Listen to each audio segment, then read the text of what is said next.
The enigma of Roopkund Lake skeletons. Some enigmas remain hidden under layers of frost and ice, only to reveal themselves ages later, murmuring tales of lives lost under the most perplexing circumstances. Nestled high in the Indian Himalayas, within a secluded glacial lake encircled by towering mountains, an astonishing find left scientists and historians deeply puzzled. Hundreds of human skeletons encased in ice, scattered around the perimeter of a frozen lake. No weapons, no formal graves, and no straightforward rationale. This is the eerie story of Roopkund Lake, where myth and history intertwine, and where a forgotten catastrophe appears to be suspended in time. At an altitude of nearly 16,000 feet above sea level in the Himalayas lies a mysterious location known by locals as Skeleton Lake. Officially identified as Roopkund Lake, this tiny, isolated body of water remains frozen through most of the year. It sits silently, surrounded by steep peaks and a haunting quiet. For centuries, those passing through spoke of an unsettling sight, bones of humans littering the shoreline, with some visible even beneath the transparent frozen surface. Local folklore spoke of a long-lost tragedy, a cursed journey that ended in death. But the true identity of the victims, the cause of their demise, and the reason their bodies remained there in the open was unknown. It wasn't until the 1940s that the world outside took serious interest. A British forest officer, during a routine patrol, encountered the skeletal remains and alerted authorities. What he discovered was unparalleled. Hundreds of human remains astonishingly well preserved by the surrounding ice. Some skeletons still wore tattered clothing. Others clutched wooden walking staffs or jewelry, as though frozen mid-journey. Naturally, a flood of theories emerged. Could they be ancient soldiers, wiped out in battle or lost during a failed expedition? Others speculated it might have been a communal burial site, an ancient graveyard abandoned in the mountains. Yet none of these theories explained the erratic spread of the bodies or the absence of weapons and grave markers. It became clear whatever happened at Roopkund was unlike any known historical event. Something had left these people stranded and exposed in one of the most unforgiving landscapes on Earth. For decades, experts could only hypothesize. But as scientific tools advanced, so did the investigation. In the early 2000s, genetic testing was carried out on the skeletal remains. What emerged only made the case more bewildering. The individuals did not belong to a single community. They represented a mix of genetic lineages, both distant and diverse. Some were clearly of South Asian origin, while others appeared to have ancestry from the Mediterranean or even Eastern Europe, a baffling combination for a spot so remote. Carbon dating added to the mystery. The bones did not all belong to the same time period. Some were over 1,200 years old. Others dated back merely a few hundred years. It was as though Roopkund had claimed lives in separate, unrelated events centuries apart, but with similar outcomes. The most chilling findings came from studying injuries to the skulls. The trauma seen on many of the remains was not from battle, falling rocks, or avalanche. Instead, it appeared the victims were struck by something falling directly from above with considerable force. The pattern of the injuries pointed to large, round objects delivering deadly blows to the tops of the skulls. No tools or weapons were discovered at the site. The most plausible explanation? A sudden and violent hailstorm, unleashing hailstones so massive and heavy that they killed people on impact. This aligned disturbingly well with a local myth, a tale passed down through generations. It spoke of a king and his entourage making a pilgrimage through the mountains who angered a local goddess with their disrespect. In retribution, she unleashed a rain of iron-like stones from the sky, wiping them out entirely. For a long time, this was dismissed as mere folklore, an exaggerated tale to scare off wanderers. But now, modern evidence seemed to give the story newfound credibility. A freak hailstorm might very well have been the cause of these sudden deaths. The lake's geographical location supports this theory. Roopkund sits in a natural basin encircled by ridges, an ideal trap for a sudden storm. A brutal hailstorm could have caught travelers off guard, resulting in widespread death, and the ice preserved their remains over the centuries. Yet, the puzzle is far from solved. While this theory could explain one tragic incident, it doesn't account for the multiple time-separated deaths. Why did people continue to die there across different centuries? Was Roopkund a popular pilgrimage trail cursed by nature's fury? Or was it the significant waypoint for ancient travelers that harbored some danger we still don't understand? Adding to the confusion, some remains belong to individuals with no genetic ties to the region. The presence of Mediterranean ancestry hints at long-distance travel or possibly ancient trade or migration routes that stretched far beyond current historical understanding. Even today, Roopkund remains isolated and perilous. For most of the year, it lies frozen, its surface a silent lid over the story it hides. But during short thawing periods, the skeletons emerge once more, as if silently calling out for their story to be told. Though the hailstorm hypothesis is widely accepted, the case is not closed. Many uncertainties remain. Why did so many die in the same place at different times? Were these deaths all coincidental or connected through some forgotten historical context? Could an unknown event be at the core of this recurring tragedy, or is Roopkund Lake more than just a location? Might it possess a significance we are only beginning to grasp? Roopkund's secret is still intact, despite science's best attempts. Every new discovery only deepens the enigma. And perhaps, within the icy silence, the lake is still waiting, holding on to its final truth until the last missing clue finally emerges. The untold mystery of the Ram Setu Bridge. Off the coast near Lanka lies a remarkable structure that has stirred curiosity and argument for ages. A puzzling sequence of limestone shoals stretching roughly 30 miles across the sea, forming what resembles a natural bridge. But this isn't merely any land formation. In Hindu tradition, it is revered as Ram Setu, also known as Adam's Bridge, thought by many to be the remnants of a sacred pathway created by divine will. While some insist it is entirely the work of nature, shaped over time by the rhythms of tides and currents, others argue it might have been constructed by ancient hands, a forgotten marvel so old it blurs the boundary between fact and folklore. Ram Setu has been recognized for millennia.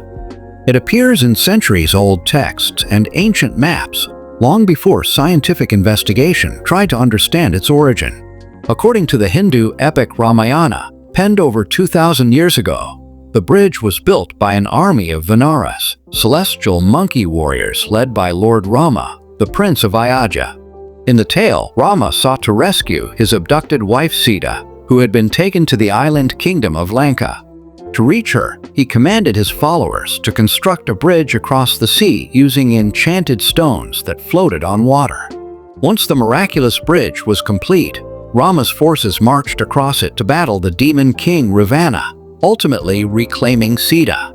For generations, the Ram Setu story was considered purely symbolic, an epic legend rather than a real historical occurrence.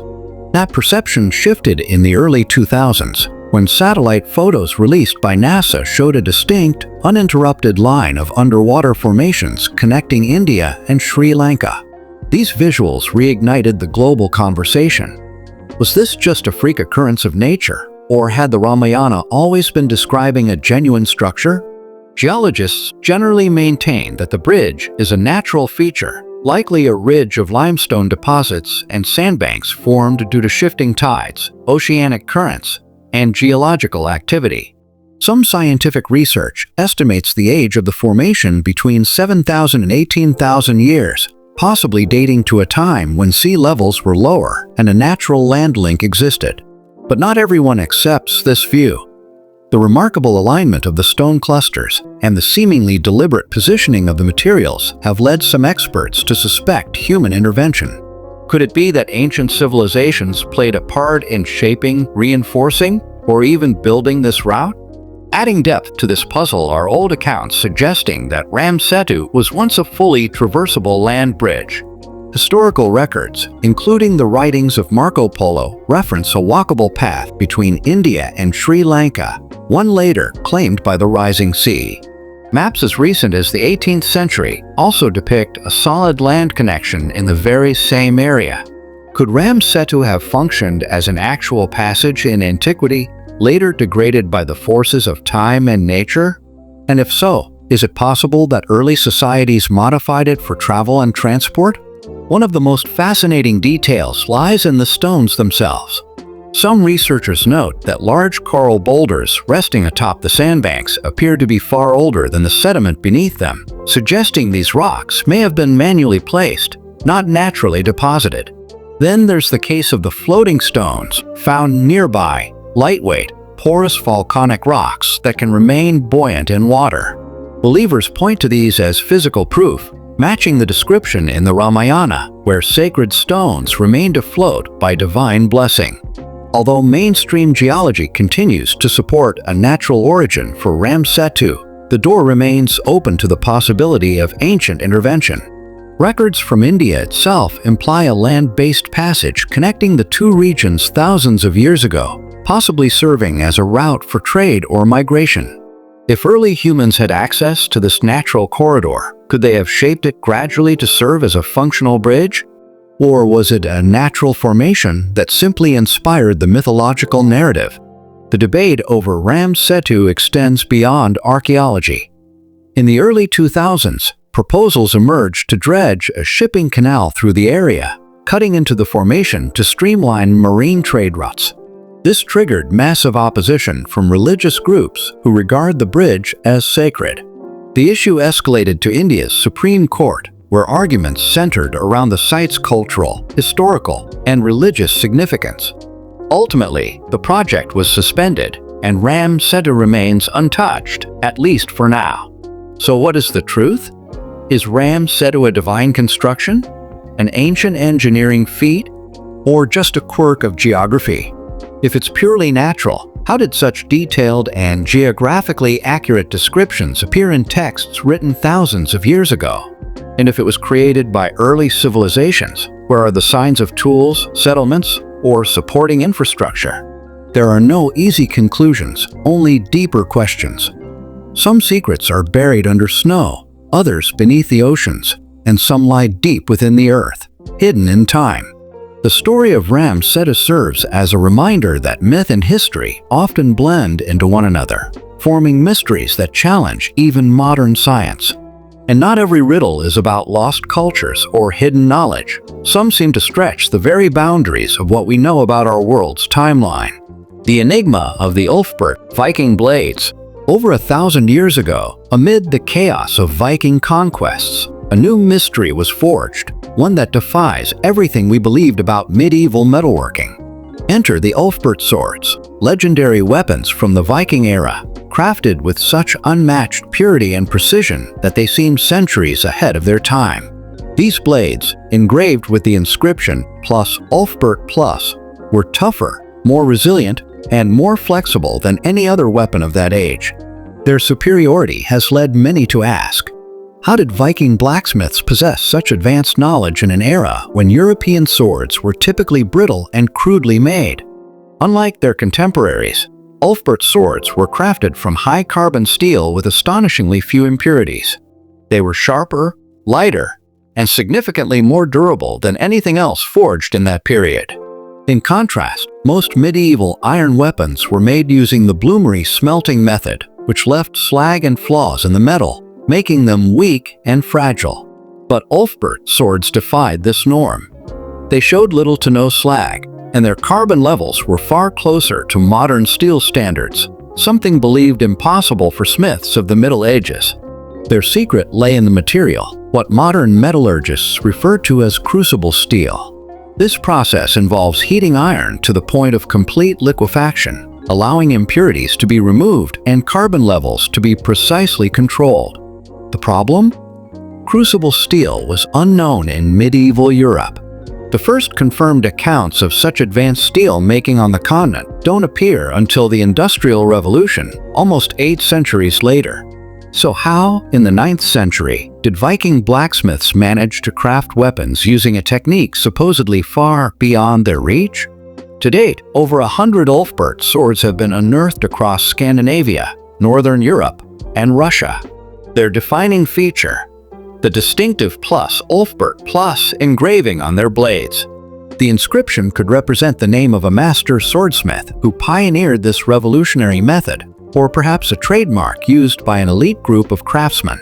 But even among these rare blades, there are two categories: authentic crucible steel masterpieces and low-quality replicas made with inferior iron, yet still bearing the Ulfberht name. This suggests that the original Ulfberhts were so revered and unmatched that others began forging counterfeits to capitalize on their reputation. The genuine articles, however, remain a puzzle. Not only were they incredibly sharp and durable, but they could also endure massive force without shattering, making them invaluable on the battlefield, where they could easily cleave through lesser weapons and armor. But the most perplexing question isn't just how they were made, it's where they came from. Crucible steel wasn't developed in Europe during the Viking era.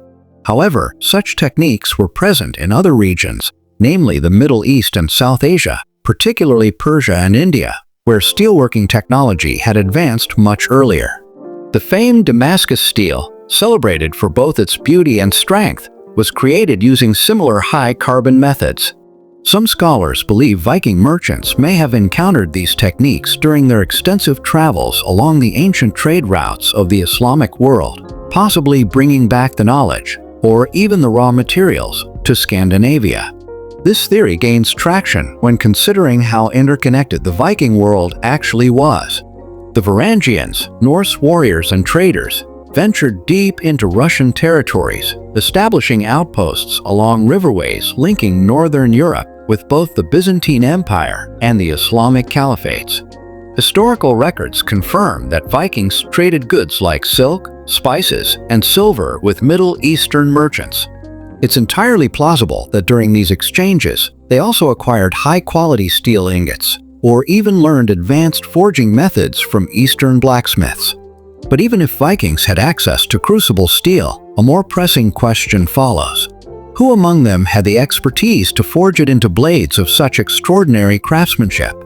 Creating weapons from crucible steel required furnaces capable of generating extreme temperatures, much higher than what medieval European forges were believed to achieve. The idea that a Viking smith might have mastered such a high level of metallurgical precision, centuries ahead of their time, is hard to comprehend. And if they did crack the code, the knowledge was eventually lost, because no other comparable steel weapons reappear in Europe for nearly 1,000 years. Another theory proposes that the original Ulfberht swords weren't made by Vikings at all, but rather by highly skilled Frankish swordsmiths. This could explain why many Ulfberht finds have surfaced in regions once under Frankish control, not exclusively in Viking territories. The Frankish Empire, particularly under rulers like Charlemagne, imposed strict regulations on the sale of swords to the Vikings. Yet, as history shows, black markets always find a way. It's possible that these elite weapons were smuggled into Viking hands or seized during raids. Further deepening the mystery is that production of authentic Ulfberht swords suddenly stopped. True crucible steel versions vanish from historical records, replaced by low-grade imitations made of common iron. This could indicate that the original creators either died without passing on their secrets, or that a vital source of their materials was suddenly cut off. Was there a hidden forge? A single genius blacksmith? Or did a disruption in trade routes halt the flow of high-grade steel to Northern Europe? Even today, experts struggle to faithfully replicate an authentic Ulfberht using only the tools and materials available during that period. The purity and consistency achieved in these blades remain unmatched by anything else from the medieval world. Some modern reconstructions have required high-tech furnaces and lab-grade equipment, proof of how sophisticated these ancient weapons really were. So where did the Ulfberht swords originate? Were they the result of Viking innovation? The craftsmanship of a covert Frankish guild? Or the outcome of Eastern wisdom brought west? Could there have been a now-lost center of metallurgical mastery, a forgotten forge where someone discovered the secrets of high-carbon steel long before Europe was ready for it? Much like the towering stonework of Sacsayhuamán, the Ulfberht blades represent yet another historical anomaly, evidence of intelligence and technical ability that doesn't align with our current understanding of the past. Whether these legendary swords were created by Viking hands or imported from distant lands, They remain among the most enigmatic artifacts of medieval warfare.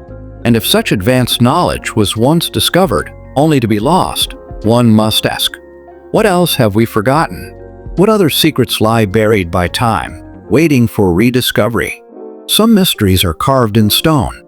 Others, like the Ulfberht, are forged in steel. The silent code of the Cochno Stone. Amid the gentle hills of Scotland's countryside, buried beneath centuries of earth and memory, lies a vast stone slab etched with puzzling spirals and strange motifs. This is the Cochno Stone, one of the most intricate and baffling relics of prehistoric rock art ever uncovered. Despite over a century of study, its purpose remains unclear.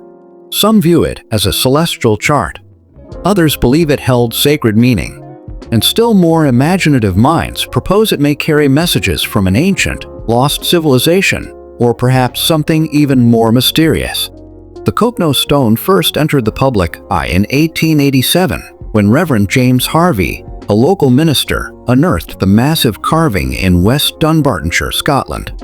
Measuring approximately 43 feet long and 26 feet across, it is adorned with a complex arrangement of cup and ring symbols, spirals, and geometric engravings. While similar marks have been located in other parts of Europe, the Cochno Stone stands out for its remarkable detail and scale. But what elevates the mystery is that no one knows with certainty why these marks were created. The carvings are believed to be over 5,000 years old, predating written language, the Egyptian pyramids, and even Stonehenge.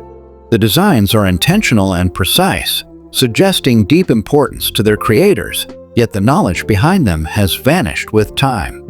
These symbols are not exclusive to Scotland. Similar cup and ring carvings appear at Neolithic sites, stretching from Ireland and Spain to distant regions like India and South America. But their true meaning continues to elude scholars. Some researchers suggest the symbols were territorial indicators, marking boundaries or areas of land.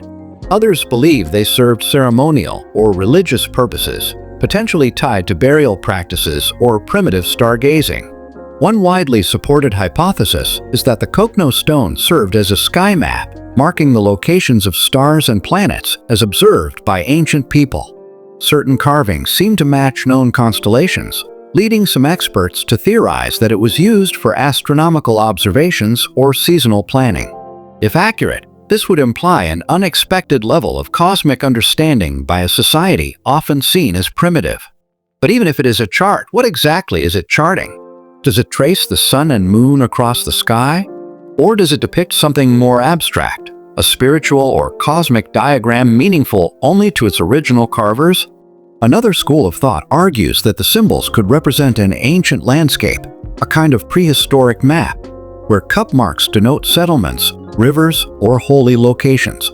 If so, the Cochno Stone might be among the earliest forms of cartography, mapping out a world that has long since disappeared. There are also more speculative interpretations. Some researchers note the resemblance between Cochno's patterns and carvings at other enigmatic sites, like the petroglyphs of Pumapunku in Bolivia or rock art in India. This has inspired theories of a shared global culture that predates modern civilization.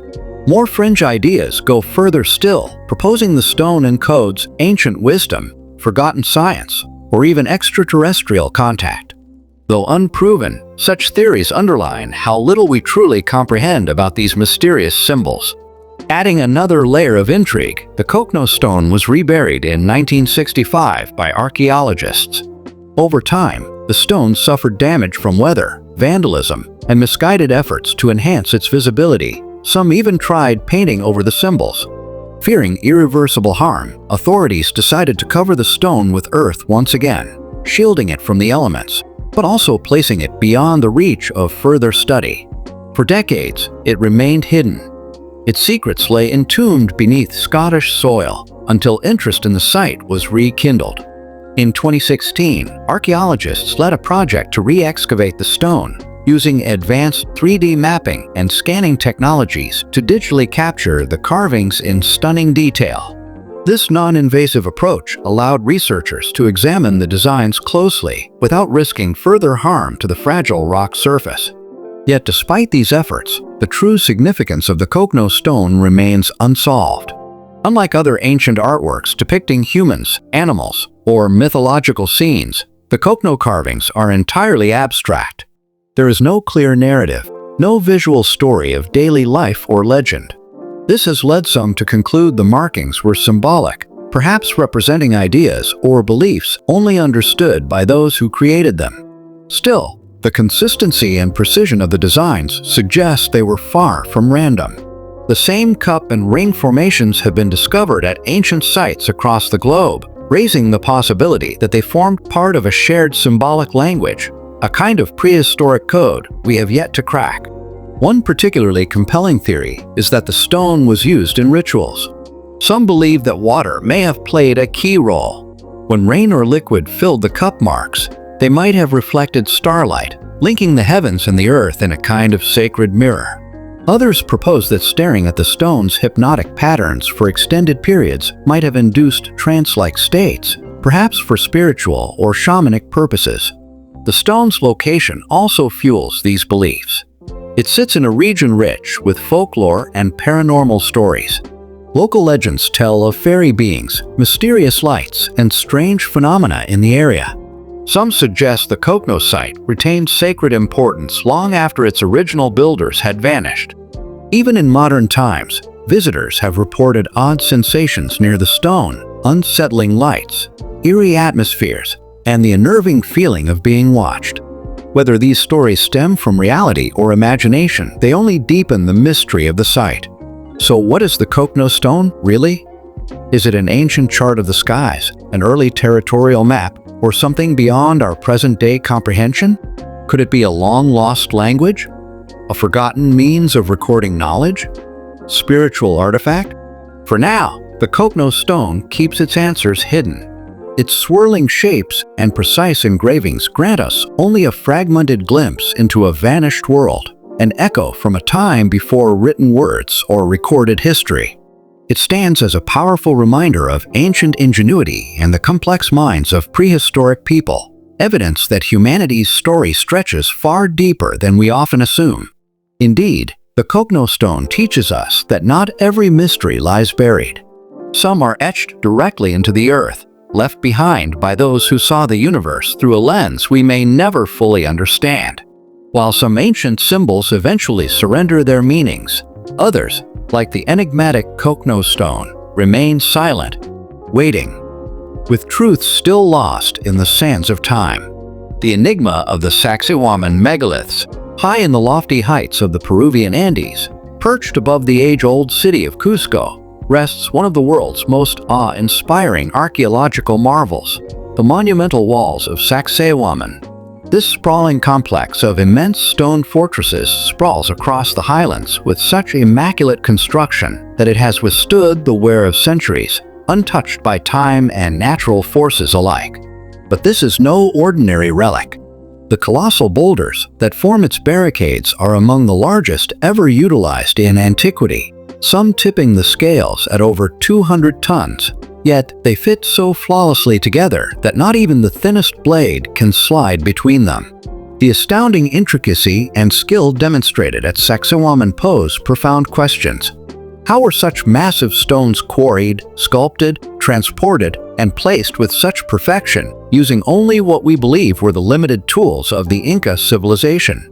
And perhaps even more puzzling, were the Inca truly its original builders? The name Sacsayhuamán, meaning satisfied falcon in Quechua, the Inca language, only deepens the riddle. Though the purpose of the site is still contested, its location, over 12,000 feet above sea level, offers a sweeping, commanding view of Cusco. What remains today is only a fraction of what once existed. The original complex, far grander in scale, was systematically stripped over the centuries following the Spanish conquest, its stones reused and repurposed. Yet, what still stands remains an engineering triumph few can explain. The structure is formed of towering limestone monoliths, some exceeding 20 feet in height, and matching the weight of modern commercial aircraft. In contrast to the rougher stonework seen in many other Inca constructions, these blocks were meticulously shaped and positioned so precisely that no binding agent was needed to secure them. Their surfaces are smooth and expertly carved, their contours perfectly interlocked. This intricate craftsmanship has allowed Sacsayhuamán to survive numerous powerful earthquakes that have devastated Cusco and the surrounding regions. The fortress follows a distinct zigzag configuration, stretching across nearly a kilometer in 3 massive levels that resemble enormous staircases. Some suggest this jagged form served a defensive role, while others theorize it held symbolic importance, perhaps mimicking lightning, a sacred element in Andean mythology. Unlike many ancient citadels built atop flat plains, the creators of Sacsayhuamán integrated the construction into the uneven natural terrain. The walls flow into the rocky hillsides, showing signs of thoughtful and complex design. Remnants of enormous gateways, subterranean passages, and elaborate water channels imply that the site may have served multiple functions beyond just fortification. Large circular depressions carved into the stone suggest ceremonial courtyards or observatories. Elsewhere, deeply carved channels hint at water rituals or sacred flow patterns. Mainstream archaeology attributes the construction to the Inca, specifically during the 15th century under Emperor Pachacuti, the same ruler linked to Machu Picchu. According to historical texts, thousands of Inca laborers devoted decades to hauling and shaping these stones. But here's where the mystery deepens. Oral histories from local populations suggest a different story, that the Inca themselves acknowledged Sacsayhuamán as ancient, predating their civilization. They spoke of it being built by an earlier race of master builders, long lost to history. If true, this would mean Sacsayhuamán's origins reach back thousands of years before the Inca rose to power. One of the greatest enigmas is how such a feat of engineering was accomplished. The closest known quarry lies several miles away, across treacherous, mountainous terrain. The Inca had no wheels, no large beasts of burden, and no known machinery capable of moving such immense stones. Traditional explanations involve thousands of workers dragging the stones using ropes and primitive wooden rollers. But even today, with advanced machinery, transporting such boulders would be a monumental task. If human strength alone was used, it would have required a breathtaking degree of knowledge in physics, labor management, and engineering, skills not typically associated with pre-industrial societies. Some researchers propose that the builders may have possessed lost techniques. One theory posits that ancient Andean cultures developed a plant-based substance capable of softening stone, allowing it to be molded before it hardened again. This concept, though never verified, is supported by persistent local legends. Others speculate about the use of sound, acoustic levitation, or vibration-based movement, but no physical evidence has ever surfaced to support such claims. The reasons for constructing Sacsayhuamán are as mysterious as the methods used. When Spanish conquistadors arrived and saw its immense walls, they assumed it to be a military fortress, and historical accounts do indicate it was used in key battles. Yet, modern scholars propose alternative functions. Some suggest it served as a spiritual or ceremonial center, possibly dedicated to Inti, the revered sun god in Incan tradition. Others propose it was a royal sanctuary or a political gathering ground. What adds another layer of intrigue is the site's resistance to earthquakes. While Cusco has seen entire buildings crumble under seismic activity, the megalithic walls of Sacsayhuamán have remained intact. The secret may lie in a method known as ashlar masonry, where stones are carefully shaped and laid without mortar, allowing them to shift slightly during tremors and then settle back into place, an ancient engineering marvel. Could these ancient builders have known more about earthquake-proof construction than we give them credit for? Still others theorize Sacsayhuamán was part of a larger, global network of ancient sites. Similarities between its construction and other megalithic locations, from Bolivia's Pumapunku to Egypt's pyramids, have led some to speculate about a forgotten global civilization whose advanced knowledge spanned continents and epochs. Despite decades of academic study, the true story of Sacsayhuamán remains unsolved. No definitive explanation exists for how or why it was built. Was it really the work of the Inca? Or was it inherited from a civilization now lost to time, one with technological abilities we can barely imagine? If so, what other remnants lie hidden beneath the Andes, waiting to be rediscovered? For now, Sacsayhuamán remains one of history's greatest unresolved enigmas, a place where myth and reality intertwine. Its silent stones defy our understanding, offering a tantalizing glimpse into a past that refuses to conform to conventional timelines. The deeper we search, the more elusive the truth becomes. And one thing grows clear: the ancient world was far more complex than we've been led to believe. Before we explore our next enigma, just a quick heads up. As with all our deep dive journeys, the visuals add extra immersion, but they're not essential. Whether you're watching attentively, listening in the background, or even dozing off, let the ancient secrets unfold around you. And if you'd like to support our channel while enjoying ad-free access to every mystery we uncover, check out our Patreon. You'll find the link in the comments below. Now, let's shift gears, leaving the Andean heights behind and stepping into the world of Viking warriors, where a mystery appears centuries ahead of its time.